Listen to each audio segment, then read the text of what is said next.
Hello everyone, welcome to sweet memories. Upcoming రివ్యూలోకి వెళ్ళిపోదాం. జగదాత్రి కేదార్ సిరి అసలైన ప్రాబ్లంని తెలుసుకుంటారు. సిరి వాళ్ళ హస్బెండ్ హనీమూన్కి కొడైకెనాల్ వెళ్ళినప్పుడు ఒక రెసార్ట్లో 3 days ఉంటారు. సో ఆ రెసార్ట్లో ఒక బ్లాక్మెయిలర్ సిరికి సంబంధించిన కొన్ని వీడియోలని ఫోటోలని తీసుకొని వాటిని సిరికి పంపి, ఒకవేళ నువ్వు నాకు అడిగినంత డబ్బులు ఇవ్వకపోతే నేను ఈ ఫొటోస్ని వీడియోస్ని సోషల్ మీడియాలో వైరల్ చేస్తానని, ఒకవేళ నువ్వు పోలీసులని అప్రోచ్ అవ్వాలనుకున్నా డిపార్ట్మెంట్లో నా మనుషులున్నారు కాబట్టి పోలీసులకి చెప్తే వెంటనే సోషల్ మీడియాలో వైరల్ చేస్తానని బ్లాక్మెయిల్ చేస్తూ ఉంటాడు. పాపం సిరి ప్రాబ్లంని తెలుసుకున్న భరద్వాజ్, ఎన్ని కోట్లైనా నీకంటే నాకెక్కువ కాదమ్మా, వాడు అడిగినంత డబ్బులు ఇస్తానే ఉంటానని చెప్పి పాపం అడిగినంత డబ్బు, ఇల్లు, స్థలం, బంగారం అడిగినన్ని ఇస్తూనే ఉంటారు. ఇదంతా తెలుసుకున్న జగదాత్రి కోపంతో రగిలిపోతూ ఉంటుంది. అక్క, నేను వాడి వల్ల నరకం చూశానక్క అని ఏడుస్తుంటే, నువ్వింక కన్నీళ్లు పెట్టుకోవద్దు సిరి, అలాంటి మూర్ఖుణ్ణి వదిలిపెట్టేదే లేదు, అలాంటి మానవ మృగానికి తగిన శిక్ష పడాల్సిందే, ఇంక నువ్వేమీ కంగారు పడక్కర్లేదు. కానీ ఆ రోజు ఏం జరిగిందో పాయింట్ టు పాయింట్ మాకు చెప్పు అనేసరికి, నేను ఆయన ఇద్దరం కలిసి రిసార్ట్కి వెళ్ళాం, ఆ రిసెప్షనిస్ట్తో మాట్లాడామని ఫ్లాష్ బ్యాక్లోకి వెళ్తారు. సో ఆ రిసెప్షనిస్ట్ వీళ్ళకి ఒక రూమ్ ఇవ్వమని చెప్తారు. ఆ వెయిటర్ అప్పటికే సిరి వైపు కాస్త వింతగా చూస్తూ ఉంటాడు. ఇంకలా లగేజ్ని ఆ రూమ్లో పెట్టేసి వెయిటర్ అక్కడి నుండి వచ్చేస్తాడా బేరర్. ఇంకలా ఆ రూమ్లో సిరి అండ్ వాళ్ళ హస్బెండ్ ఉంటారు. అప్పటికే ఆ రూమ్లో ఒక కెమెరా ఫిక్స్ చేసి ఉంటుంది. పాపం ఆ విషయం సిరికి తెలియదనమాట. ఇంకా అదంతా తెలుసుకున్న జగదాత్రి కేదార్ మనం ఇమీడియట్గా కొడైకెనాల్ బయలుదేరాలి, సిరి నువ్వు కూడా మాతో పాటురా అని అంటారు. అక్క, ఇది మనం సాల్వ్ చేయగలమా అక్క? మనం మనం మామూలు మనుషులం కదక్క, మన వల్ల వాళ్ళని ఎదిరించడం అవుతుందంటావా అని ఏడుస్తూ ఉంటుంది సిరి. వెంటనే భరద్వాజ్, అమ్మా సిరి, మీ అక్క సాధారణ మనిషిని నువ్వనుకుంటున్నావా? ఎవరో తెలుసా? నా పెద్ద కూతురు ఎవరో తెలుసా? ఐపీఎస్ జగదాత్రి. ఐపీఎస్ జగదాత్రి నా కూతురు. తనకి నువ్వొక్కసారి నీ ప్రాబ్లం చెప్పావంటే అది సాల్వ్ అయిపోయినట్టే. అమ్మా జగదాత్రి, ఇప్పుడు నాకు ధైర్యం వచ్చిందమ్మా, వాళ్ళని వెళ్ళి వేటాడిరామ్మా అని భరద్వాజ్ ధైర్యంగా అంటారు. ఒక్కసారిగా జగదాత్రి ఐపీఎస్ అని తెలుసుకొని, జగదాత్రినే జేడి అని తెలుసుకొని షాక్లో ఉండిపోతారు సిరి అండ్ రేఖ. నువ్వు నువ్వు పోలీసా? ఇన్ని రోజులు ఆ విషయం తెలియక నిన్ను చాలా మాటలు అన్నాను, నన్ను క్షమించి జగదాత్రి అని అంటుంది రేఖ. మీరు నన్ను క్షమాపణ అడగద్దు పిన్ని. వద్దు, అయినా నేనున్నాను కదా, నేనెప్పుడూ నా చెల్లెల్ని వేరుగా చూడలేదు. నాకు నిషి, సిరి ఇద్దరు సమానమే. ఇద్దరిలో ఎవరికి కష్టం వచ్చినా నేను ముందుండి నిలబడతాను. అదే నా బంధం. నేను కేసు సాల్వ్ చేసి ఇంటికి తిరిగి వస్తాను పిన్ని, మీరేమీ కంగారు పడకండి అని రేఖకి ధైర్యం చెప్పి, ఇంకలా జగదాత్రి, కేదార్ అండ్ సిరి ముగ్గురు కలిసి కొడైకెనాల్కి బయలుదేరుతారు. ఇది ఇలా ఉండగా ఆ రిసెప్షనిస్ట్ ఇంకా ఒకరితో ఫోన్లో మాట్లాడుతూ, ఏంటయ్యా ఎన్నిసార్లు అడగలుగుతావు ఆ రూమ్ని? సరే బుక్ చేస్తానులే అని చెప్పి కాల్ కట్ చేసి ఇంకలా వాళ్ళ వైపు చూస్తూ ఉంటాడు. జేడి కేడి అక్కడ ఉంటారు. ఎవరు మీరు అని అడుగుతారు. మేమెవరో పక్కన పెట్టు, మీ హోటల్లో ఒక రూమ్ బాయ్ ఉంటాడు కదా, ఎక్కడ వాడు అని అడుగుతారు. వెంటనే ఆ రూమ్ బాయ్ ఎవరు మీరు అనేసరికి కేదార్ ఆ రూమ్ బాయ్ చెంప చెల్లు మనిపిస్తాడు. ఎవర్రా మీరు, ఎందుకు నన్ను కొడుతున్నావు అని అనేసరికి కాలర్ పట్టుకొని, ఏరా అమ్మాయిల వీడియోలు తీయడానికి ఫోటోలు తీయడానికి సిగ్గులేదా నీకని ఇంకా కేదార్ బాగా కొట్టి కాలర్ పట్టుకొని ఆ రూమ్ బాయ్ని బయటికి లాక్కొస్తూ ఉంటాడు. సార్ సార్ సార్ నన్ను వదిలేయండి సార్, అసలు మీరు ఎవరు సార్ అని అంటారు. వెంటనే గన్ తీస్తుంది జేడి. గన్ చూడగానే షాక్ అయిపోతాడు ఆ రిసెప్షనిస్ట్. మేడం అని అనేసరికి, మేము పోలీస్, మీ గురించి స్పెషల్గా ఇంట్రాగేట్ చేయడానికి వచ్చాం. మీ రిసార్ట్లో 3 days స్టే చేసిన పాపానికి ఈ అమ్మాయికి నరకం చూపిస్తారా? తన ఫోటోలు వీడియోల్ని తీసుకొని వైరల్ చేయాలనుకుంటారా? ఛీ అని అంటారు. మేడం ఏం మాట్లాడుతున్నారు మేడం మీరు? అయినా మా హోటల్ అలాంటిది కాదు మేడం. మాకు చాలా రెప్యుటేషన్ ఉంది. ఇప్పుడు మీరు ఇలా మాట్లాడితే మా హోటల్ రెప్యుటేషన్ ఏమైపోతుంది మేడం అని అంటాడు ఆ రిసెప్షనిస్ట్. అవునా, అంత రెప్యుటేషన్ ఉన్నవాడివి రూమ్లో సీసీ కెమెరాలు పెడతావరా అని చెప్పి ఒక్కటి కొడుతుంది జేడి.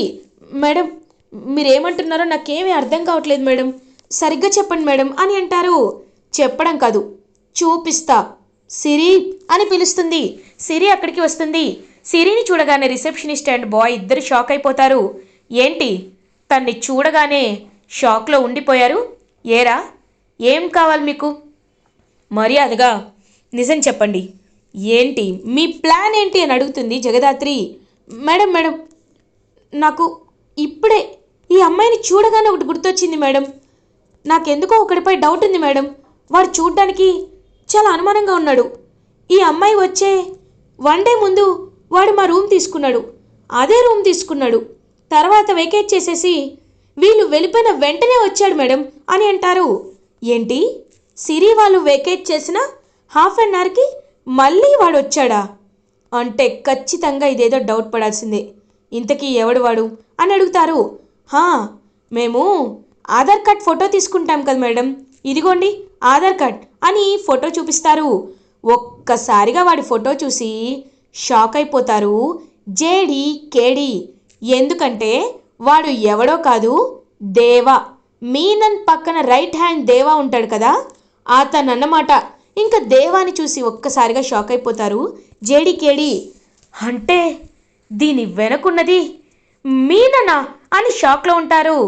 ఎస్ జేడి, నేనే నేనే దీని వెనకాల ఉన్నాను అని ఇంకా అలా అరుస్తూ ఉంటాడనమాట మీనన్.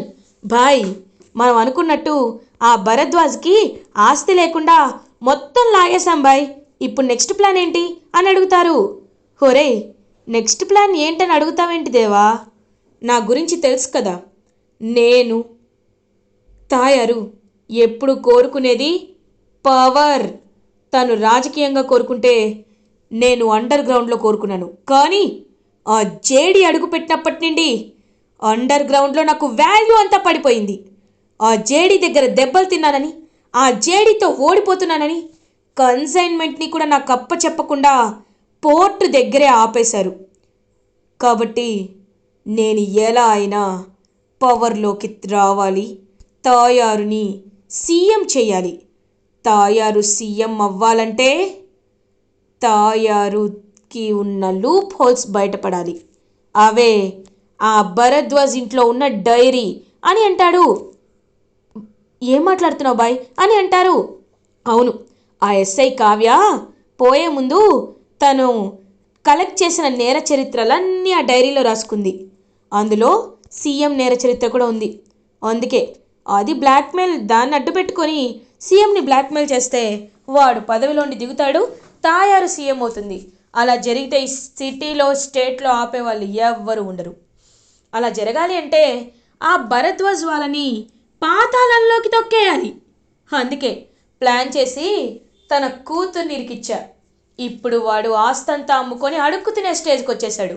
ఇప్పుడు ఆ ఇంటిని ఖాళీ చేస్తాడు. ఈ టైంలో మీరు వెళ్ళి ఇంట్లో ఉన్న సామాన్లన్నీ బయటపడేయండి.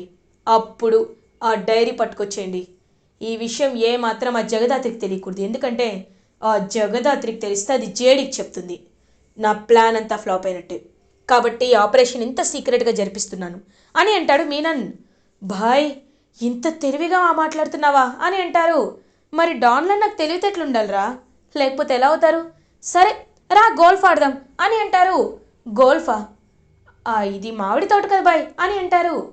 అయితే ఏంటి, డిఫరెంట్గా ఉంటుంది అని ఇంకలా గోల్ఫ్ ఆడుతూ ఉంటాడనమాట మీనన్.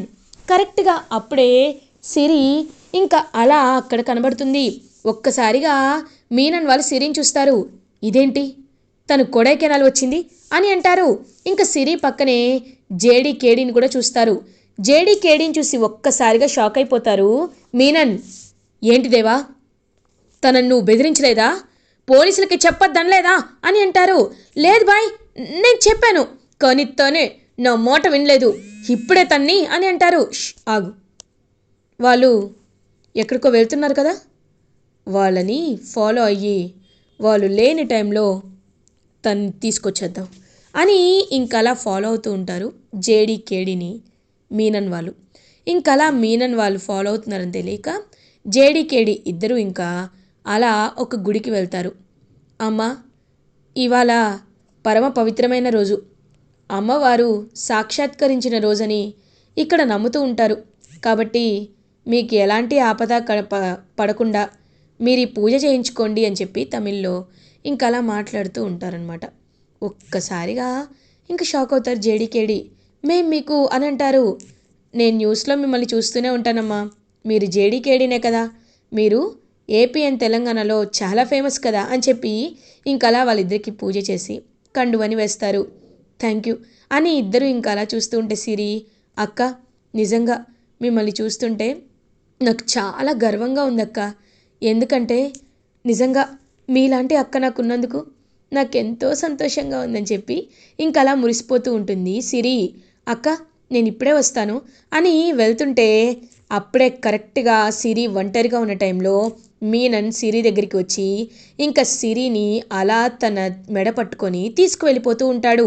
ఒక్కసారిగా సిరిని వాడు తీసుకువెళ్ళడం చూసి ఆగు ఆగు అని చెప్పి ఇంకా జేడీకేడి తన వెనకాల పడతారు మీనన్ కారు వెనకాల. మీనన్ మాత్రం ఏమీ చేయకుండా అలా కారులో తీసుకువెళ్ళిపోతాడు. వెంటనే ఆ కార్ని ట్రాక్ చేయాలి అని రమ్యకు ఫోన్ చేసి కార్ నెంబర్ చెప్పి నంబర్ని ట్రేస్ అవుట్ చేస్తుంది. ఇంకలా ఒక తోటకి వెళ్తాడనమాట మీనన్. ఏంటి, నీకు చెప్పాం కదా చిలక్కి చెప్పినట్టు పోలీసులతో చెప్పొద్దని, కానీ నువ్వు చెప్పావంటే ఎంత ధైర్యం నీకు, ఆ ధైర్యం బ్రతికుండకూడదు, ఏదో అనుకొని ఏదో చేయాలనుకున్నావు, ఇప్పుడు ప్రాణాలు పోగొట్టుకుంటున్నావు పాపం అని ఇంకా కత్తి తీస్తాడు మీనన్. రేయ్ అందరూ సరౌండ్ చేయండిరా అని సిరిని కరెక్ట్గా చంపేయాలి అని కత్తి తీసుకునే లోపు ఒక చెయ్యి వచ్చి అడ్డుకుంటుంది. ఎవరో కాదు, జేడీ. ఇంకా జేడీని ఒక్కసారిగా చూస్తాడు మీనన్. జేడీ మీనన్ చెంపపై కొడుతుంది. ఒక్కసారిగా అవతల వెళ్ళి పడతాడు మీనన్. ఇంకా రౌడీలందరూ అలా జేడీపై అటాక్ చేయడానికి వస్తే కేడి అడ్డుగా నిలబడి ఆ రౌడీలందరినీ ఫుల్గా కొడతాడు.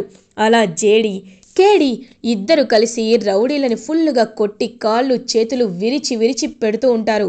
ఇంకా అలా మీనన్ తప్పించుకోవాలని చూస్తూ ఉంటే మీనన్ దగ్గర ఉన్న సిరిని కాపాడుకోవడానికి వెళ్తూ ఉంటుందన్నమాట పాపం జేడీ.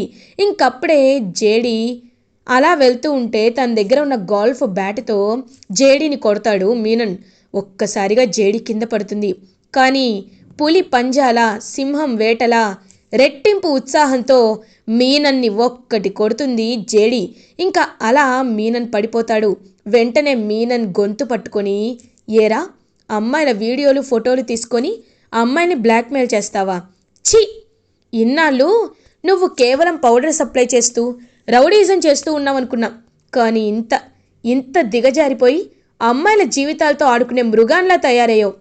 నువ్వొక మనిషివా అసలు? ఛీ, నీ గురించి చెప్పుకోవాలన్నా మనుషులు సిగ్గుపడతారు. ఇలాంటి బ్రతికెందుకు? ఆ రోజు నీ తమ్ముడికి ఎలాంటి గతి పట్టిందో నీకు అలాంటి గతే పట్టాలి అని చెప్పి ఇంకా గట్టిగా చెప్తుంది జేడీ. ఇంకా అలా మీనన్ తలపై గట్టిగా కొడుతుంది జేడీ. వెంటనే మీనన్ స్పృహ కోల్పోతాడు. ఇంకా జేడీకేడి ఇద్దరు మీనన్ని గట్టిగా ఇంకా డిక్కీలో వేసుకొని పరిగెడుతూ కార్లో వెళ్తూ ఉంటారు. బాయ్ బాయ్ అని చెప్పి ఆ దేవా వాళ్ళందరూ వెనకాల పరిగెత్తినా దే కాన్ చేస్ దెమ్. సో ఇంకలా జేడీకేడి ఒక ప్లాన్ వేసుకుంటారు. మీనన్ని అలా ఇంకా మన రాష్ట్రం బార్డర్లో తమిళనాడు నుండి బార్డర్కి తీసుకొస్తారు. బార్డర్కి తీసుకువచ్చి మీనన్ని నిద్రలేపుతారు. ఇంకా చూసేసరికి మీనన్కి షర్ట్ ఉండదు. హేయ్ ఏం చేస్తున్నారు అని అడుగుతారు. ఏరా నువ్వు అమ్మాయిల వీడియోలు తీసినప్పుడు నీకు సిగ్గు వేయలేదా అని అడుగుతాడు కేదార్. హేయ్ ఏంటి కేడి, నా విశ్వరూపం నా ఉగ్రరూపం చూడాలనుకుంటున్నావా అని అంటారు. చూపించు మాకు కాదు మీడియా వాళ్ళకు చూపించు, ఇకపై నువ్వు ఇలాగే వస్తావు అని చెప్పి ఇంకలా మీనన్ని చేతులు తాళ్లతో కట్టేసి ఇంకలా తన కారులో తీసుకువెళ్తూ ఉంటే మీనన్ మాత్రం అలా ఇంకా అర్ధనగ్నంగా నడుచుకుంటూ పోలీస్ స్టేషన్ వైపు వెళ్తూ ఉంటే జనాలందరూ చూసి మీనన్ని నవ్వుకుంటూ ఉంటారు. ఇంకా మీనన్కి కనీసం మొహం దాచుకోవడానికి కూడా ప్లేస్ లేదు. మీనన్ కోపంతో రగిలిపోతూ ఉంటాడు.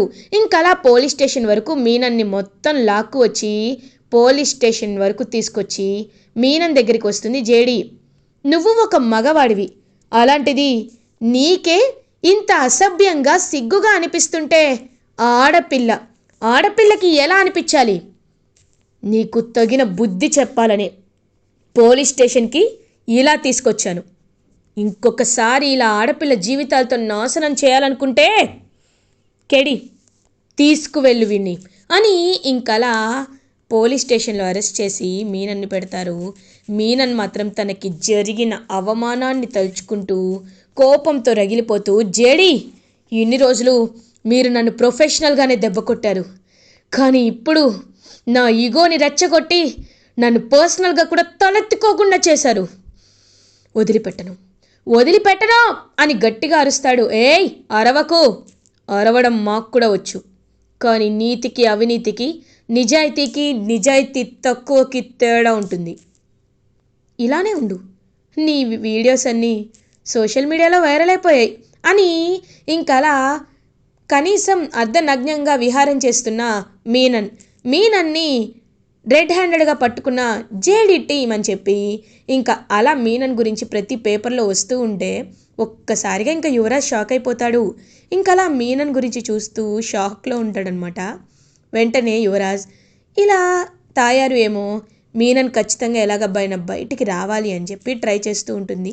మీనన్ మాత్రం జైల్లో కూర్చొని రగిలిపోతూ ఉంటాడు.